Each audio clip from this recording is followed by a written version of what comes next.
Fans,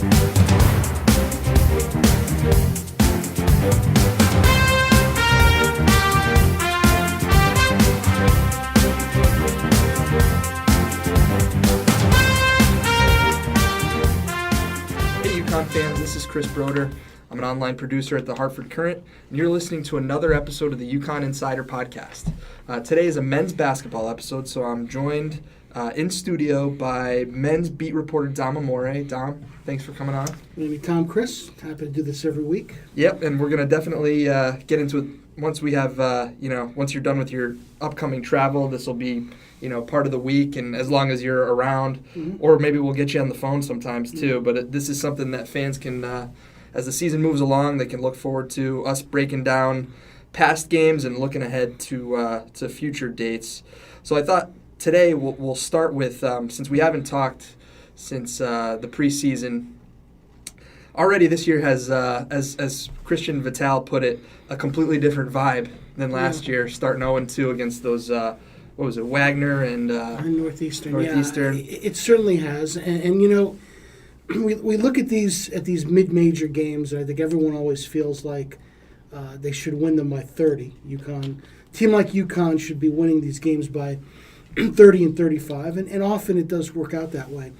But you look around the country, and Kentucky beat Vermont by 4 points, and I think Columbia gave Villanova a pretty respectable game early on, and it doesn't always work that way. And, winning them by 30, 35 doesn't really prove much. No. But the important thing is don't lose them. Don't let them get away. You got to win. I remember Jim Calhoun was saying a few months ago, you've got to treat those games like gold because you've really got to put them in the bank. So UConn, 3 up, 3 down. They got all three. They got them all by pretty good. They got a scare against Stony Brook, but the scare brought out the best in them. Yeah. And then they built on that and played, I thought, their most complete game against Boston University yesterday. So kind of the first phase, the first thing they had to do to kind of get that taste of last year out of their mouth was to win these first 3 games, and they've done that. Yeah. And it's, it's interesting because those mid-major games, like you said, there's not a whole lot to be gained from them, but I think you could make the case that last year, RPI-wise, those were kind of a killer towards the end of the year. Well, they do. They kill you. And UConn has proven many times over the years, some of the years when they made the tournament with an 8-10 record in the Big East, or even a couple of years ago when they had the 21 wins, you can get into the tournament without a whole lot of quality wins if you don't have any bad losses. Right. Those bad losses are what kills come back to haunt you for sure. So let's go and kind of move along in chronological order here. Let's look first at the Colgate game, but I want to start even before then because the day before that. Yeah, it's funny because I remember on our previous podcast, which included columnist Jeff Jacobs, we were I think we were talking about Eric Cobb at the time and how he carried with him a little bit of a rep where he got into some hot water here and there. But you made the point that college trouble, if you want to call it that, kind of can be categorized as, the mischievous kind, and then there's the more malicious stuff that obviously is, much uglier and has much worse ramifications on a kid and the season and all that. Right. But Jalen Adams, star player, finds himself in trouble on the eve of the season opener. Yeah, it was a problem on a couple of levels. One, obviously, and I'm not sure exactly what. I'm just going by the police report that he crashed a scooter and then left the wreckage in the middle of the road and jumped on somebody else's scooter. I don't know why you do that. Why you don't? But nevertheless, obviously you can't do that, and that's going to obviously cost him a fine. But the biggest thing is the injury factor, and I know it's easy for an old fuddy-duddy like myself. I was 21 once, and I do know what it's like, but. He's worked so hard all of his life to get to this point. Right. He has such a wonderful future in front of him. Why risk an injury or worse, with something as silly as racing scooters, which apparently is why he crashed it. So I know that they have the kids on campus all have these scooters. A lot of the athletes have them in all the sports. They're all over the place. They're parked. So I know that's kind of the thing right now is riding these scooters around, but you got to be more careful. And I thought Kevin Ollie, did the right thing by sitting him down for a full game, not even dressing him so that he wasn't tempted to put him in there if the game got tight. Yeah. And it was a game that, as well documented, they couldn't afford to lose. Right. But they sat their best player down, and I think I'm sure he's better for it, and I think they were better for having won the game without him. Yeah, and in his absence, it gives a guy like Terry Larrier a chance to shine, and obviously he had missed most of last year, and we knew going in that he's he's a guy with a lot of potential. Good inside-outside game, usually more outside, right. And I think that he had a hot shooting day, right? Yeah, 27 points in that game, and he hasn't put up that many points in the next two, but he has a knack for momentum points, really getting those baskets. And when you're either trying to stop the momentum of the other team or spark something of your own. Very impressed with his maturity. I mean, I'm not intentionally contrasting the two, but Terry really acts like the grown-up in the room when he's on the court. He really seems to be a guy that people, he's not. If he's not he's not a loud kid. He's not a mouth, but he's somebody that when he talks, you listen. He has a certain demeanor about him that's very, very mature. Not that he doesn't talk trash on the court like all players do, but he's there's something very steady and mature about him that you were starting to see last year when he got the winning basket against Loyola to finally get them their first win. Then he got hurt the next day. But now I think from day one he's kind of asserted himself as the guy that this team could really gravitate to in tough spots. Sure. All right, so that brings us to Game 2 against Stony Brook, and it was kind of Jalen to the rescue. I mean, he didn't score in the first half, but as you noted in your game story, Jalen in that second half was just kind of a man possessed, just taking the ball and driving and finding all these different angles to put points on the board. And what was the run there? Because I know they were, down 9 with under 6, right? Yeah, they finished the game with a 19-2 run over 5:32 or 5:37 remaining. And, you can't do that if you're a bad team. No. I mean, obviously Stony Brook is Stony Brook, but still to do that against anybody is pretty impressive to finish that way. And he wisely took advantage of their defenders in foul trouble, knew that they couldn't foul him, so he went right at him, and he was able to finish it with a variety of angles. Now, it's funny because against Boston U, he tried to start out the game the same way, and he couldn't get the shots to fall. He was 0 for 7, I think, at the start. So he for some reason he has a beautiful looking perimeter shot, but it just doesn't go down for some reason. But I think that'll change. But he showed you in that 5-minute stretch just how good a player he could be. That was Shabazz-like, that was Kemba-like on a smaller stage. Sure. But obviously what UConn needs is to see that a little bit more consistently. And as I addressed the other day, I really like to see that triumvirate of Alterique and Jalen and Larrier playing together and clicking, because that should be as good as, really, there aren't many teams in the country to have 3 guys with that kind of potential coming into college together in what could be their prime year. Sure. All right, so that brings us to Sunday against BU, and like you said, this was just a really a complete effort, the kind of game that was really sort of hard to come by last year. And obviously, the big takeaway is the monster game off the bench from Christian. We didn't spend a ton of time on him in past shows, but I did want to bring up. I keep coming back to this quote from Calhoun. He said that Christian is a guy who loves his own jump shot, and that might not be shared. But that sentiment might not be shared by everybody. But you know what? It goes a long way, and if you're a jump shooter and you're confident and you keep shooting, I mean, games like Sunday can happen. And Christian was, he was on fire. Well, and I know sometimes other people around the office often get on me for bringing everything back to baseball, but I'm going to bring this back. Well, you were permitted in this space because I like to do the same thing. Yeah, whenever a pitcher was struggling, Joe Torre used to tell him, "Love your fastball, no matter what it is. Love your fastball." And Mike Messina always struggled with that. If he didn't have the velocity that he thought he should have, maybe he wanted to rely more on that knuckle curve, different stuff. So, but finally, late in his career, Messina learned, even if he was throwing 85 miles an hour, to love his fastball. Yep. And of course, he finished with his 1 20-win season. So it is important to love your jump shot. It is important to love your three-point shot. You got to take it. What's the saying? You miss 100% of the shots you don't Wayne take. Gretzky, right? Yeah, and in this day and age, you've got to take and make a lot of threes. You have to. Yeah. I mean, and even yesterday, UConn was 10 for 30 on threes. Would you say, well, that's too many misses? But you know what?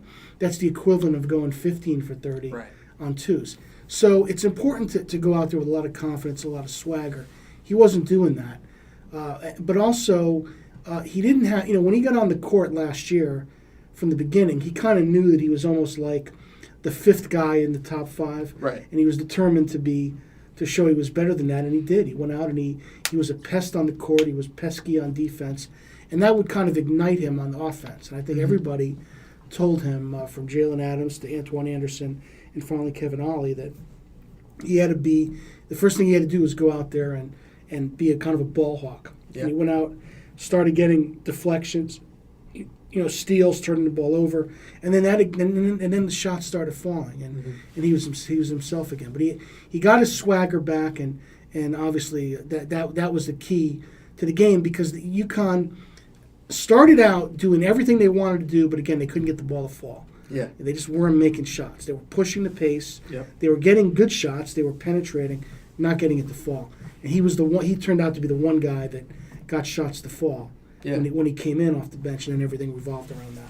Yeah, and I liked how you kind of framed that within your story. You almost did like a little mini profile on Christian within a game story. You kind of tracked, the days leading up to the game and the interactions he had with teammates and with Kevin Ollie. He was a guy going into the game who was kind of searching for confidence, right? Right. Well, Chris, that's the way.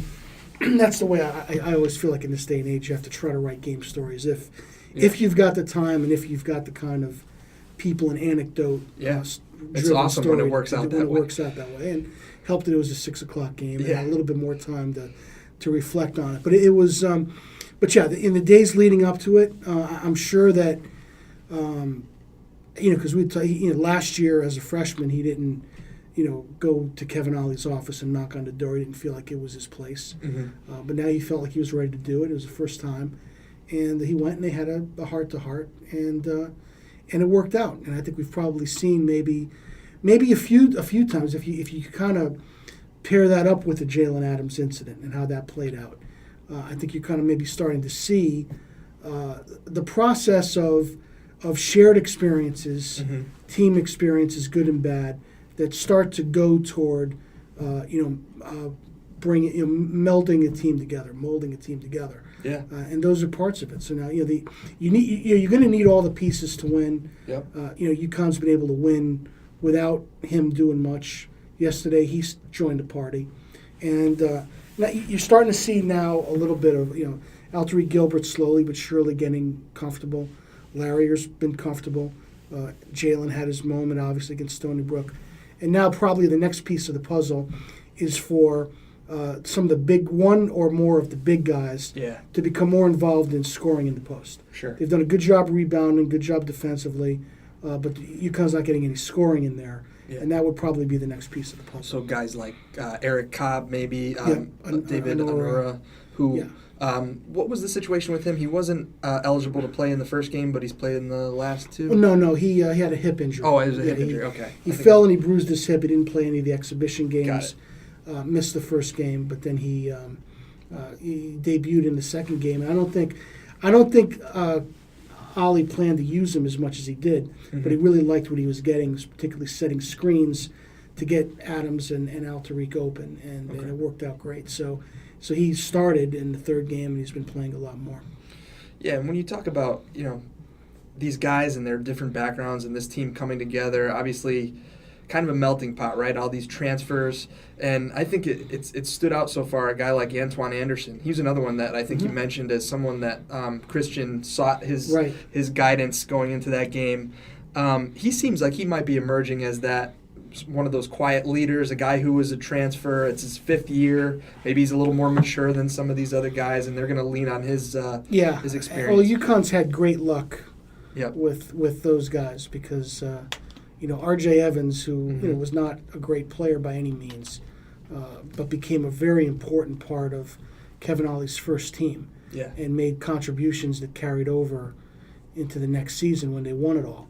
Lasan Chroma came in and really gave them some depth and helped them win a championship. And then, Sterling Gibbs and Sean Miller made a huge contribution to them in the year they won the conference championship. So I think that this year, David Anura has already made a big contribution, and so has Antwone. Fifth-year guys, very experienced. You can't, it's hard to live off that to the extent that, UConn's had very, very good luck with it. It's hard to live off that, but I think Kevin Ollie is definitely a guy that likes to have some older guys on his team. Yeah. And I think we've seen that he's maybe not quite as patient or maybe too patient. Right. Doesn't quite yet, again, early in his coaching career, with a really young team with a lot of freshmen, it didn't really click with him. Yeah. But when he's got a mix and when he's got some veterans like this that he can really go to, it's more like an NBA type of roster where you have that mix of variance in ages, and having those guys it really helps. So, Antwone he's made a difference already, and Anura has made a big difference. Well, it seemed like even, before the team, left the building yesterday, the talk had already shifted to the big tournament that they've got coming up, the PK 80. It's what's the full title? Phil Knight Invitational. Well, basically, it's an event to celebrate. Nike event. It's an event to celebrate Phil Knight's 80th birthday. Okay. And as was once said, no one's invited but the immediate country. Everyone that is, Duke is there, North Carolina. It's essentially two tournaments. There's two different brackets in two different buildings.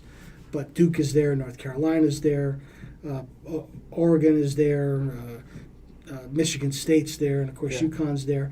And really, this was something that was set up a couple of years ago. And, the idea was that it's something that keeps UConn in the national conversation with all those other teams. Now, obviously, after what happened last year, UConn really needs to vault itself back into the national conversation. This is a great opportunity to do it. And on Media Day in Philadelphia a few weeks ago, one of the things all of the players said was that their goal was to be ranked by the time conference play began. You saying that, yeah. And this is obviously what they were thinking about. That now they've got the 3 wins in the bank, that helps. Yeah. But now, if they could come out of here with 2 wins, and certainly if they could come out of here with 3 wins, then they're very likely to be ranked. Sure. And obviously the matchup with Oregon is an interesting one because, this is a team coming off a Final Four appearance. And from UConn's perspective, there's some edgy quotes there. Didn't Antwone say something about, to borrow an old Khalid El-Amin phrase, he says, we want to shock the world because there was some talk of Oregon was already looking ahead to playing Michigan State. Yeah, and of course El-Amin didn't originate that either. I think he. Yeah, well, that's. But well, essentially, I guess they saw an ESPN program that projected Michigan State and Oregon. So maybe it was some kind of pundit. Yeah, projecting that the big game in that tournament was going to be Michigan State and Oregon on the second day, which of course assumes an Oregon victory over UConn. So that rubbed a few of them the wrong way. UConn lost to Oregon last year in Maui on the third day, but it was ultimately a Final Four bound Oregon team that lost 3 guys in the NBA draft. Yeah. So now they also have some talent. They have talent coming in, but they're a different team, much younger. UConn, of course, played that game after the catastrophic injuries to Gilbert and Larrier. So UConn is very undermanned playing in that game. So I think UConn is very anxious to get another shot at Oregon when maybe now UConn has the edge in depth and experience, at least in those areas. So, but having said all that, Chris, we all know how it works. Beating Oregon anywhere in the state of Oregon is not going to be easy. No. I mean, it's not on their campus, but it's essentially a home game for Oregon, and it's going to be very, very difficult to win. If UConn can do it, they would be in terrific shape. Yeah. But the key, I think, for me is if UConn does lose to Oregon on Thanksgiving night, there's still a lot of basketball and a lot of opportunities to do things in that tournament, and they've got to bounce back quickly and make sure, let's say if they do play DePaul in the second game, get that one, and now you've got a win over a Big East team in the bank. And who knows, you may find yourself playing Arizona. I'm not Arizona, but Oklahoma, Arkansas, somebody good in the third game. Yeah. So, UConn, if they could get out of there with 2 wins, Mm-hmm. they'll be in great shape. If they can get out of there with 3 wins, it'd be terrific.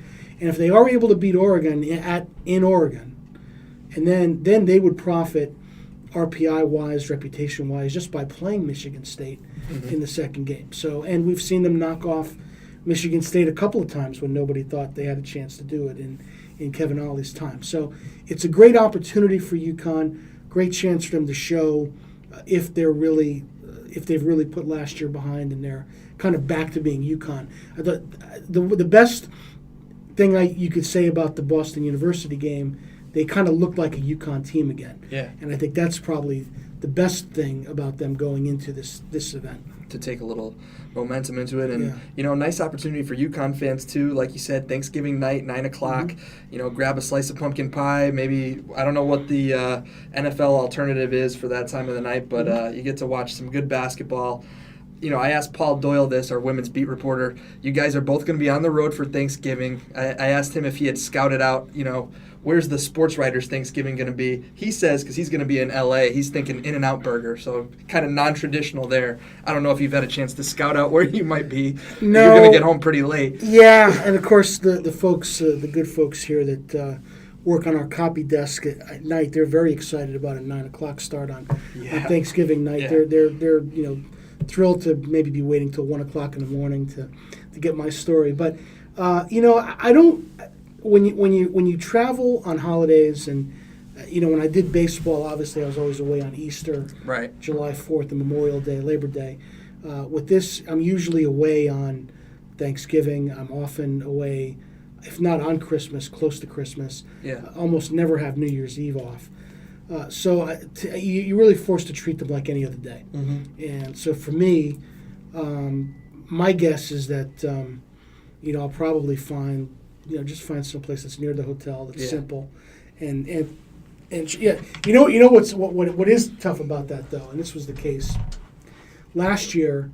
I was actually flying home on the night of Thanksgiving. Okay. So the tournament was over. I had Thanksgiving morning and afternoon at the hotel in Maui. Then I was flying home and overnight.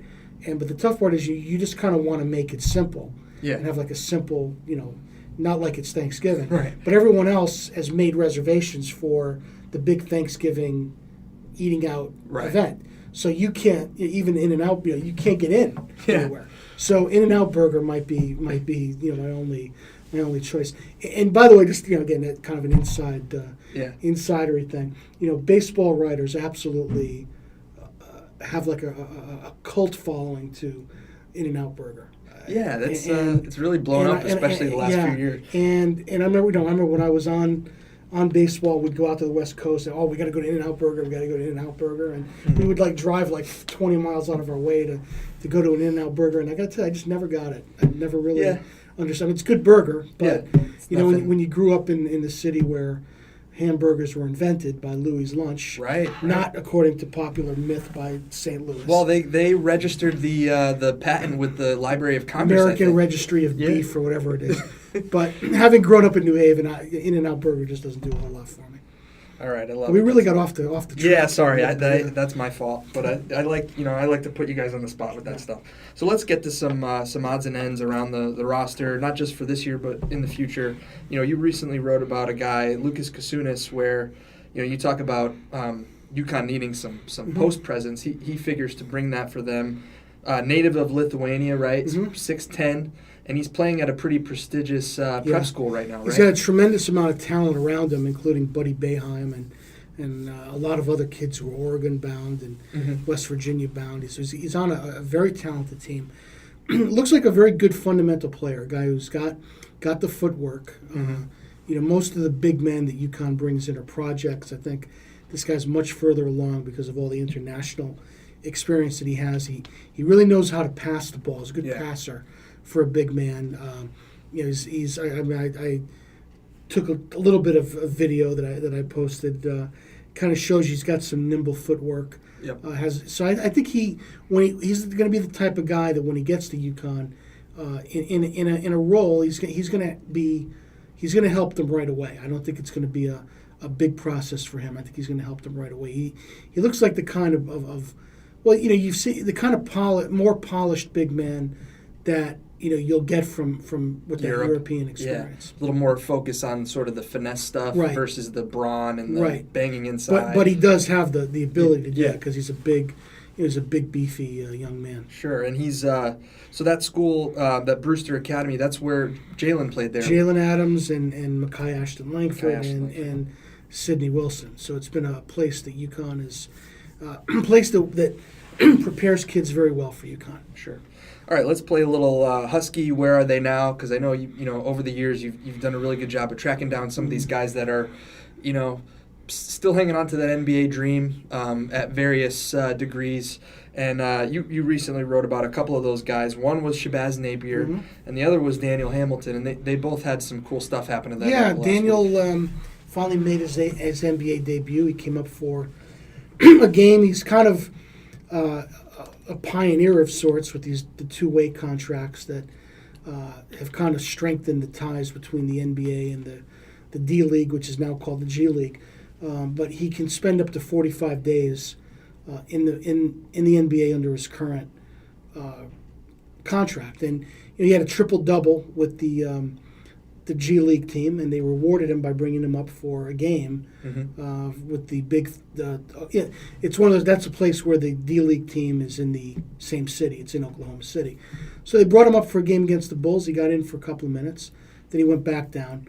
But he's a guy that's putting up really now going into his second year, putting up numbers that you can't ignore in that league against grown men who are very hungry to get back to the NBA. So I think he's on his way, and if your goal is to get to the NBA, he's gotten there. He left early, raised a lot of eyebrows, but he spent a year in the developmental league against grown men, and now I think he's ready to maybe forge an NBA career. And Shabazz Napier had a real hot streak, and he's been kind of searching for 4 years for his voice, for his niche in the NBA. I know Orlando really thought he could be a three-point specialist. Yeah. Skiles really liked him, but then Skiles left there. So he ended up going to Portland, and now he had a couple of big days, went 5 for 5 from threes, and I think maybe he's on his way now. And Kevin Ollie, that really made him happy because Kevin took a lot of years to find his niche in the NBA. He kind of knows where that's coming from. Kemba Walker had a gigantic game. Yeah.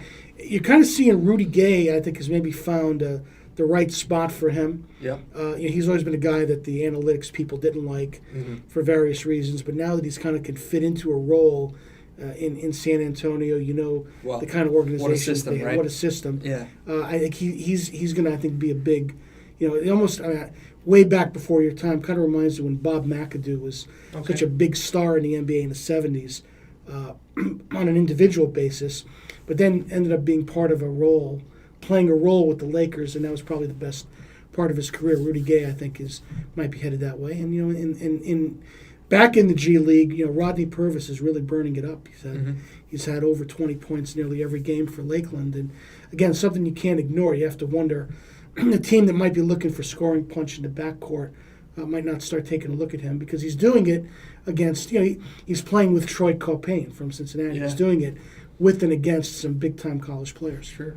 Yeah, Shabazz's case is interesting because it's like, obviously, what a college career, 2 national championships, but he's really kind of been unlucky. Like you mentioned, coaches leaving right after he kind of finds a niche. I mean, he had the whole thing with Miami where LeBron tweets out that he's happy that he got him, and then, of course, was on his way out to Cleveland. Right.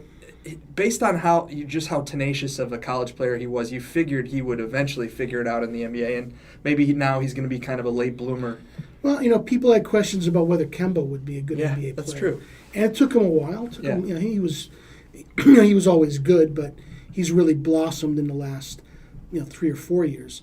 But Shabazz is a smart player. He's not an exceptionally quick player, not an exceptionally tall player. He's got to do it with his head, and guys like that need a little bit more time, I think, to kind of figure out, how to finesse their way in. But he was a guy that did that in college. Obviously much better in his 3rd and 4th year than early on, And I think as time goes on, ultimately, and as you get older, your shooting touch becomes more consistent. Mm-hmm. You figure out exactly. It becomes the muscle memory. You figure out how to release the ball and when, and all that. And I think as time goes on, I think it's inevitable that he'll become such a good shooter. Yeah. He'll work at it and become such a good shooter that you can't keep him on the bench. Sure. All right. Well, quick pivot here, right as we wrap things up. You know how much I love to talk baseball with you, and I know we're a few weeks removed from what was a great World Series, but I think for us in Connecticut, the cool thing was for a larger audience to see a guy like George Springer, put it all together on the biggest stage and really blossom into. Obviously he was the MVP of this awesome 7-game World Series, but I think it's fair to say he's verging on superstar now. Well, that certainly made him a household name. Yeah. And the response to him, Mm-hmm. the response to the story was, was really, again, the kid with overcoming the stuttering. Yep. People really related to that. Mm-hmm. Kids really related to that. And again, he's such an exuberant kid Mm-hmm. without being, without losing the humility. Right. He's such a exuberant in such a good way. Yeah. That it's hard for people not to. People, I think, got really excited about the whole Astros team because you had a 5'6" guy hitting home runs and winning the American League MVP. Yep. So people really got fired up about the whole team, but especially him. I think he really burst onto the scene. And I'll give you a quick story. The Baseball Writers Association New York chapter. Yep. Actually established the World Series MVP in 1949, calling it the Babe Ruth Award, just after the Babe passed away. And 6 years later, in 55, the regular Major League Baseball World Series MVP came out, where the guy got the car, the Corvette or the truck or whatever. And, of course, that became the more relevant of the two because it was announced right after the World Series. The New York chapter would vote on its later on. So for 50-some years, from 1955 on, the awards existed simultaneously. And, we would get together, the New York chapter, and vote on our Babe Ruth Award winner. And more often than not, it was the same guy. Yeah. Sometimes we might go contrarian and vote for somebody else. But the World Series, we gave out our own MVP for the series, which became irrelevant. Well, in about 10 or 12 years ago, I proposed that we differentiate the Babe Ruth Award by making it a full postseason award, taking all 3 rounds of the playoffs into account. That's a nice idea. Yeah. And we did that, and Alex Rodriguez, for instance, who was not the World Series MVP in 2009 or the ALCS MVP. It just had the best body of work. The best body of work was that. So it really worked out well. So, but now it comes to this year, and the debate was on, and I proposed, and I made the case that George hit .412 against the Red Sox, had the 2 big catches against the Yankees, even though he didn't hit. But ultimately, the Babe Ruth Award went to Verlander, and Altuve shared it, and George didn't get it. But George got a very prestigious award from the New York chapter, the You Got to Have Heart Award for the stuttering thing. Yeah. And, overcoming that. And, I was planning on writing the piece for the program, for the big dinner, but Mike Vaccaro of the New York Post, who's also battled a stuttering problem, aced me out of it. And of course, how I feel about Mike Vaccaro. I'll yield to him, yield the floor to him any day of the week. But it kind of goes to show you that really he connects with people, and he's touched a chord not only with his play, but with his whole demeanor, the way he carries himself, and just he's one of those guys that just has that knack for saying the right thing at the right time in the right way. Derek Jeter had that. Aaron Judge has that, and I think he's going to be a big star for a long time. Just has to stay healthy. Yeah, And, the cool thing about baseball is you have a guy on one end of the spectrum like Springer, who was a first-round draft pick, had a great college career, and has, steadily ascended in the major league ranks. And then you have a guy like Charlie Morton go out and win Game 7. He's another Connecticut guy, and he's, 33, 34 years old, has kind of reinvented himself, the epitome of, like, that journeyman pitcher. Yep. And he was getting big outs the whole postseason. He was going to pack it in. He was going to pack it in last year. It looked like he was done. He was getting hurt a lot. Yep. But he obviously has great stuff. And the Astros put him in a position, particularly in the 2 postseason games against the 2 Game 7s, where he basically could throw his curveball for as long as he could and then get out. Because, if you're going to throw 100 pitches, you can't throw 90 curveballs. Yeah. But if you're going to throw 70 pitches or so, you could maybe throw 45 or 50 curveballs. And he was able to use that curveball really to shut down 2 very potent lineups in big spots. So it was a great performance by him. And what was the Astros safety net in Game 7 if he didn't do the job? They needed him to pitch 4 innings. Yeah. And they're gonna have to go to Ken Giles again. I mean, so they really went to him without a safety net, and he got the job done. Just a masterful performance. Sure. All right, well, Dom, this was fun as usual. We'll look forward to reading you as UConn heads out on the road on the West Coast. And to all our listeners out there, we'll say Happy Thanksgiving. Hope you enjoy the game. All right, and I'm going to get kicked out of the baseball writers for disparaging In-N-Out Burger, but that's all right. Well, hey, I'm with you. Louis Lunch. We support any Connecticut product on this show. So, all right, thanks, Dom.